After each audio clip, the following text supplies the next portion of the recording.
Hai, selamat datang dalam channel saya Bobby Kevin. Tema kita kali ini adalah 6 kesalahan pengusaha bimbel pemula dalam mengelola keuangan usaha mereka.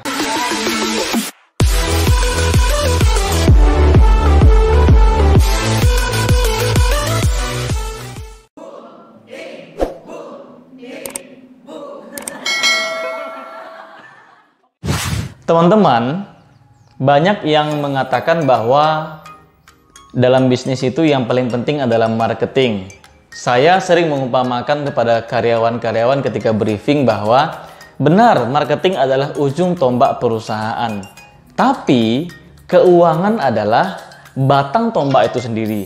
Anda bisa bayangkan jika seandainya Anda punya ujung tombak yang tajam, kuat, dan kokoh, tapi tidak ditopang oleh galah yang sangat kokoh dan kuat, maka ketika tombak itu melesat, menancap di tubuh hewan buruan Anda, yang terjadi adalah mungkin dia bisa mematahkan galanya. Sehingga apa yang terjadi? Buruan Anda membawa lari tombak tersebut. Sama seperti bisnis. Bisnis yang tidak punya keuangan yang kokoh, maka walaupun marketingnya hebat, menghasilkan revenue yang bagus, tapi suatu saat dia akan berakhir dengan sangat mengenaskan. Teman-teman, ada 6 kesalahan. Yang pertama adalah yang sering dilakukan oleh pengusaha pemula, termasuk kesalahan ini adalah rangkuman dari pengalaman kami sejak 2013 sampai saat sekarang ini.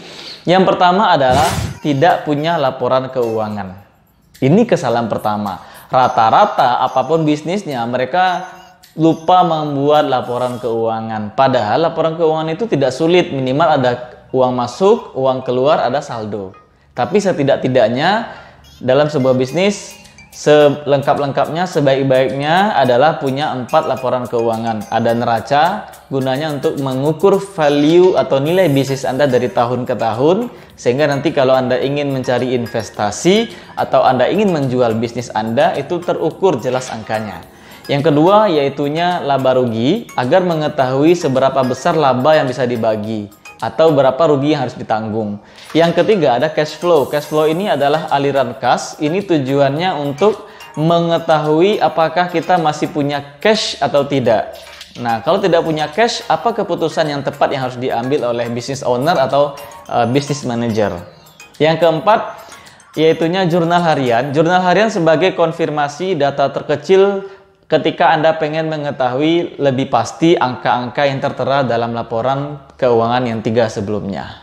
Jadi kawan-kawan, sebenarnya membuat laporan keuangan ini tidak terlalu sulit. Tapi bagi Anda yang masih merasa sulit, tidak tahu cara membuatnya, tidak bisa bikin rumusnya, kami ada sebuah program laporan keuangan dalam bentuk Excel. Jika Anda ingin mendapatkannya, silakan nanti WhatsApp kami di link yang ada disediakan di bawah video ini. Lalu yang kedua adalah rata-rata pengusaha pemula lupa menggaji diri mereka. Ini kesalahan keuangan yang kedua. Mereka tidak menggaji diri mereka, sehingga nanti ketika bisnisnya dapat omset yang besar, dikira itu adalah haknya sepenuhnya. Padahal di situ sebenarnya ada hitungan-hitungan yang lain. Kalau Anda tidak punya standar gaji, maka yang terjadi nanti adalah kebingungan dalam mengatur keuangan. Karena sebagai business owner, kadang-kadang kita punya kebutuhan. Kalau kita tidak punya gaji, ya maka kita ngambil saja semuanya dari uang kas yang ada. Tapi kalau kita punya gaji, ternyata kebutuhan kita lebih besar daripada gaji di hari itu atau di bulan itu, ada solusinya namanya prive. Dalam laporan keuangan, kita bisa melakukan pinjaman ke usaha kita sendiri yang disebut sebagai prive atau prive. Jadi teman-teman, bagaimana standar penggajian ini? Ya kalau kami biasanya menggaji diri kami dengan standar ya minimal misalkan UMR yang berlaku di daerah. Itu misalkan minimal, atau mungkin dengan standar minimal kebutuhan hidup Anda. Nah, apa saja kebutuhan hidup? Makan, minum, dan transportasi, seperti itu. Yang ketiga, kesalahannya adalah rata-rata pengusaha pemula, mereka lupa memisahkan antara modal kerja dengan pendapatan. Apa maksudnya? Jadi begini, ada sebuah kasus bimbel X, mereka ini membuka sebuah bimbel dan mereka tidak memenuhi kebutuhan minimal bimbel itu berjalan. Misalkan mereka hanya menyewa tempat dan membuat front office-nya saja. Mereka belum mengisi lokal dan bahkan belum membuat kelas-kelas, sekat-sekat di rukonya. Dan mereka tidak mengisi kursi. Ketika ditanya kenapa tidak melakukan itu, mungkin berbagai macam jawaban. Salah satunya mungkin karena tidak punya modal. Dan ini mungkin ya kita maklumi, rata-rata memulai bisnis kita modalnya sedikit dan terbatas. Tapi ketika Anda sudah punya modal yang cukup, maka ini harus diperhatikan. Yaitunya mereka mengatakan tidak ada modal, terbatas dan seterusnya. Sehingga apa yang terjadi ketika dapat murid yang mulai mendaftar dan membayar, uang ini atau pendapatan ini sering dijadikan modal kerja. Jadi dijadikan sebagai pembuat kelas, pembeli kursi, dan seterusnya. Ketika datang bulan pertama guru dan karyawan gajian, ya mungkin masih aman. Bulan kedua mungkin agak sedikit was-was. Bulan ketiga mulai bingung bayar gajinya dari mana. Kenapa? Karena pendapatan sudah dihabiskan sebagiannya untuk modal kerja. So, minimal harus kita lengkapi modal kerja untuk menjalankan bisnis bimbel. Nah, kecuali bagi Anda yang punya energi yang besar, kemudian punya optimis yang besar, boleh lakukan cara-cara seperti ini. Dan biasanya tidak ada salahnya kalau Anda bisa mengatur yang namanya cash flow, menjaga cash agar tetap positif. Bagaimana caranya? Ya harus dongkrak terus pendapatan, lalu irit pengeluaran demi pengeluaran.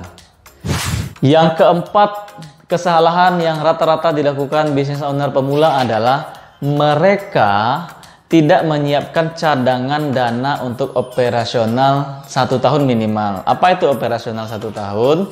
Ya, dana minimal untuk kebutuhan berjalannya usaha Anda tanpa adanya pendapatan. Misalkan untuk penggajian karyawan, biaya beban listrik, air, sewa gedung, kebersihan, promosi, dan seterusnya.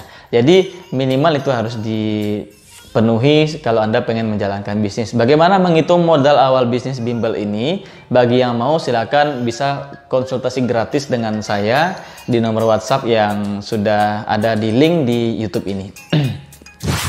Yang kelima, teman-teman, sahabat semuanya, yaitunya banyak bisnis owner dalam menetapkan harga, mereka tidak punya standar alias tidak pandai membuat HPP, harga pokok produksi.